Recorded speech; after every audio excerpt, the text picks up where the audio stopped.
1976 was a year where radio felt alive in a way that is hard to explain today.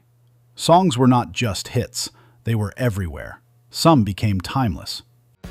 Late December back in '63. Others slowly slipped away from memory. Today we are going back to that moment, not just to remember these songs, but to rediscover why they once meant everything. Number 15. More Than a Feeling by Boston.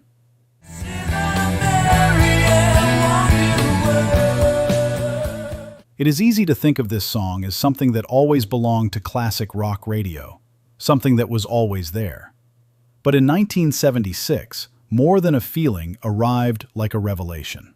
The layered guitars felt bigger than anything else on the air. The vocals did not just rise, they soared. What made it stand out was not just its power, it was the emotion underneath it. That sense of nostalgia built right into the melody. Almost like the song was already remembering itself, even as people heard it for the first time.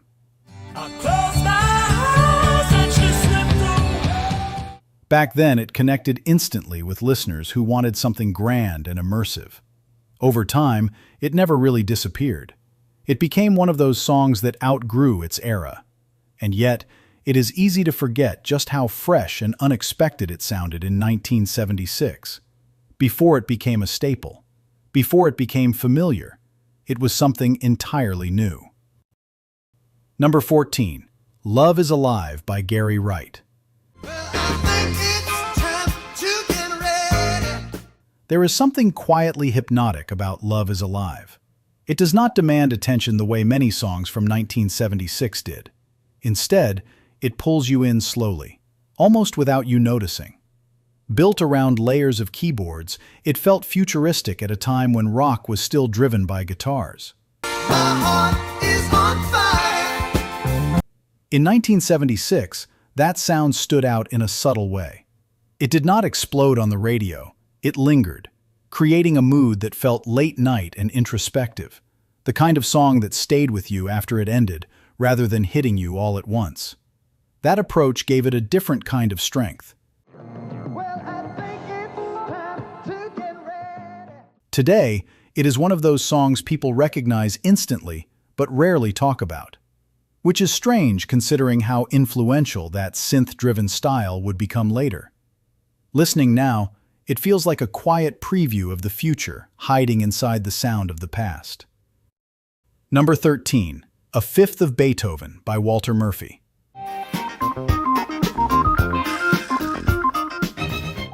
At first, this song almost feels like a joke. The idea of turning Beethoven into a disco track sounds like something that should not work. And yet, in 1976, it worked perfectly. A Fifth of Beethoven captured the exact moment when music stopped following rules and started experimenting freely.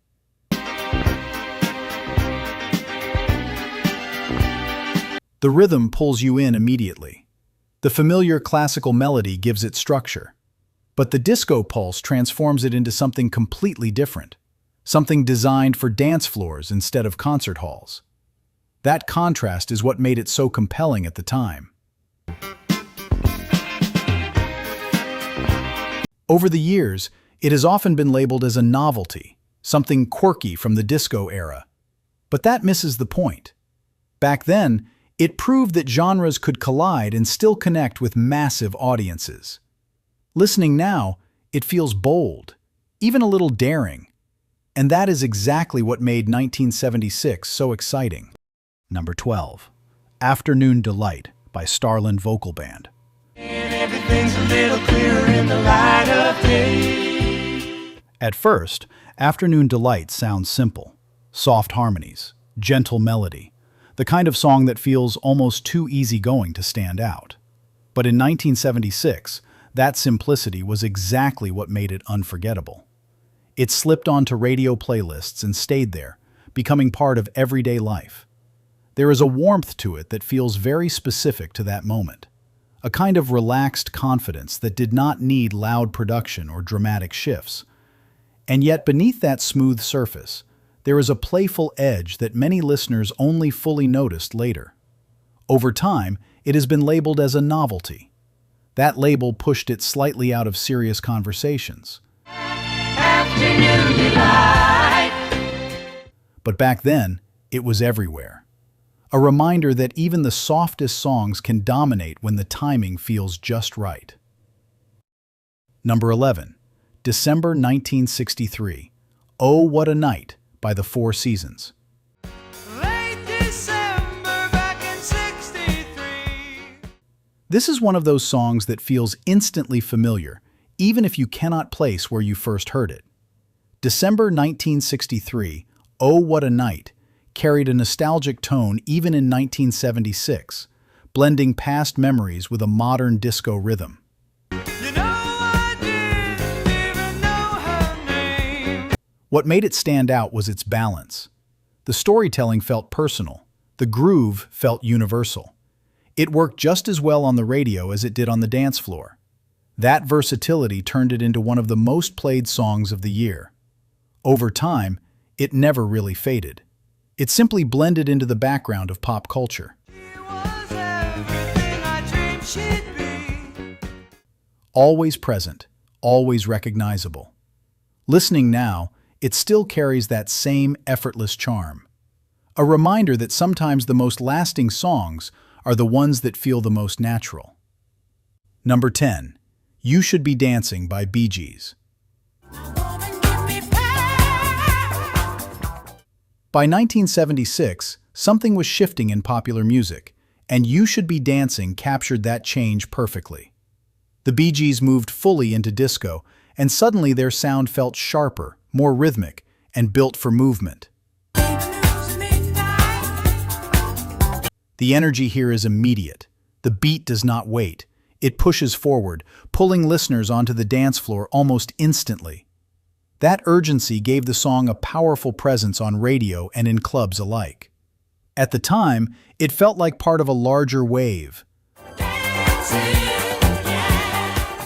The rise of disco as a dominant force.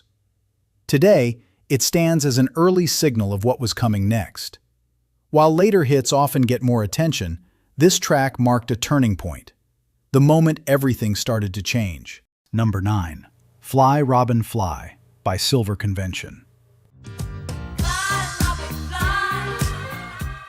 Some songs are remembered for their lyrics, others for their feeling.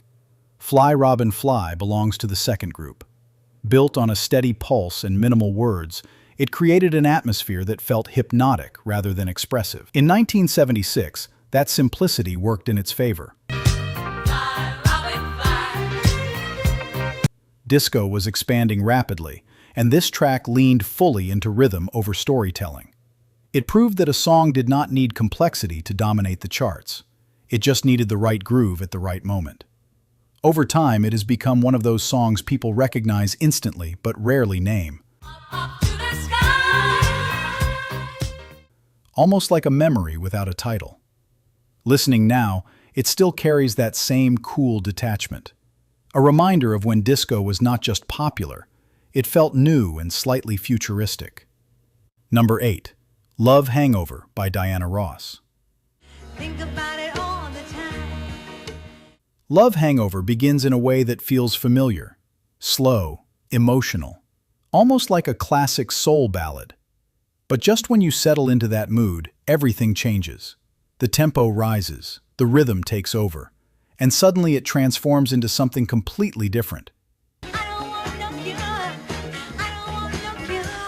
In 1976, that shift felt exciting. It captured a moment when music was evolving in real time, moving from traditional soul into the growing world of disco. That transition gave the song a unique identity on the radio. Today, it is sometimes overshadowed by more straightforward hits. But that structure is exactly what made it special. Listening now, it feels like two songs in one. A quiet beginning that builds into a full release. A perfect reflection of a changing musical era. Number 7. If You Leave Me Now by Chicago. If you leave me now.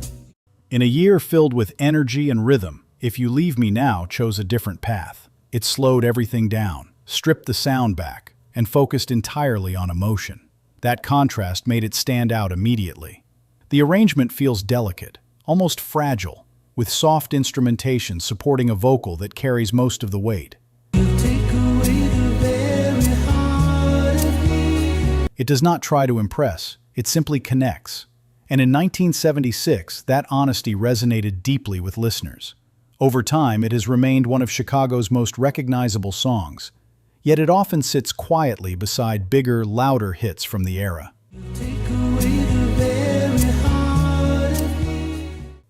Listening now, it feels timeless. Proof that even in a fast-moving musical landscape, a gentle moment can leave the strongest impression. Number 6. 50 Ways to Leave Your Lover by Paul Simon. Problem is all inside your head, she said to me. There is something disarming about how relaxed this song feels. 50 Ways to Leave Your Lover does not rely on big emotional moments or dramatic delivery. Instead, it unfolds like a quiet conversation, almost casual, almost effortless. 50 ways to leave your lover. In 1976, that tone made it stand out. While many songs aimed for intensity, this one leaned into subtlety. The rhythm carries a steady confidence, while the lyrics move with a kind of dry wit that feels natural rather than forced. It draws you in without ever raising its voice. Over time, it has been overshadowed by some of Paul Simon's earlier work. But listening now, it feels timeless in a different way. Not because it is grand, but because it feels so human. A reminder that simplicity, when done right, can be just as powerful. Number 5. Kiss and Say Goodbye by the Manhattans. Try to find a love like yours and mine. Some songs do not rush, they take their time. Kiss and Say Goodbye is one of them. From its spoken introduction to its smooth harmonies, everything about it feels controlled and deliberate. In 1976, that restraint made it powerful. While faster songs filled the airwaves, this one slowed things down and created space for emotion to settle in. It did not need dramatic peaks. It relied on mood, on the quiet weight of what was being said.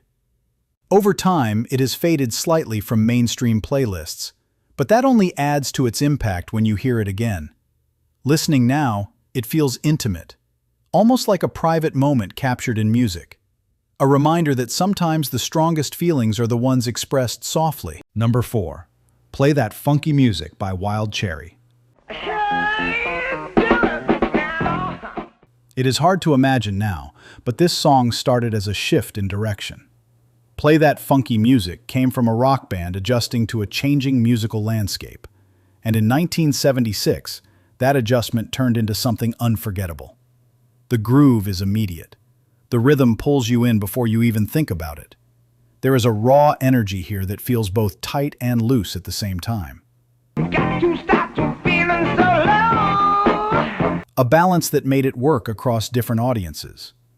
Over time, it has become a party staple, something familiar, something expected. But back then, it represented a moment of adaptation. When artists realized the sound of the future was already happening, listening now, it still feels alive, still moving, still impossible to ignore. Number 3. Disco Lady by Johnny Taylor. Some songs arrive at exactly the right moment. Disco Lady was one of them. In 1976, disco was no longer just a club sound. It was becoming part of the mainstream, and this track helped push it fully into that space. The groove feels smooth and confident. It does not rush. It settles into a rhythm that feels both familiar and fresh. What makes it stand out is how it blends soul roots with a danceable pulse.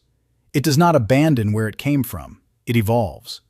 Over time, it has not always been the first song people mention when discussing disco, but its impact was undeniable. Listening now, it feels like a turning point, the moment when a movement became a dominant force. Number 2. Don't Go Breaking My Heart by Elton John and Kiki D. There is a lightness to this song that feels almost effortless.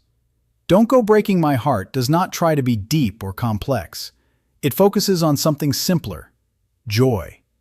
And in 1976, that simplicity connected immediately. The back and forth between Elton John and Kiki D gives the song its charm. It feels playful, natural, almost like a conversation set to music. That chemistry made it stand out on the radio, offering a break from heavier themes. Over time, it has been overshadowed by Elton John's larger solo catalog. But listening now, it still feels fresh. A reminder that sometimes the most memorable songs are not the most complicated. They are the ones that make you feel good without trying too hard. Number 1. Silly Love Songs by Wings.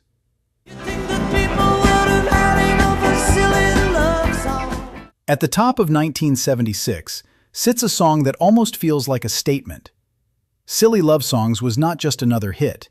It was a response. A reaction to criticism that Paul McCartney leaned into instead of avoiding. The melody is bright. The arrangement feels layered yet effortless. And beneath it all is a quiet confidence. It does not defend itself. It proves its point simply by existing, by connecting with listeners on a massive scale. At the time, it dominated the charts, but over the years, familiarity has softened its impact. Listening now, it still carries that same warmth, a reminder that sincerity never really goes out of style. Even when trends shift, a strong melody can still rise above everything. So those were the songs that defined 1976 in ways we do not always remember today. Some stayed with us, others quietly slipped away. But each one captured a moment when music was changing fast. Which one surprised you the most? And which one still feels just as powerful today?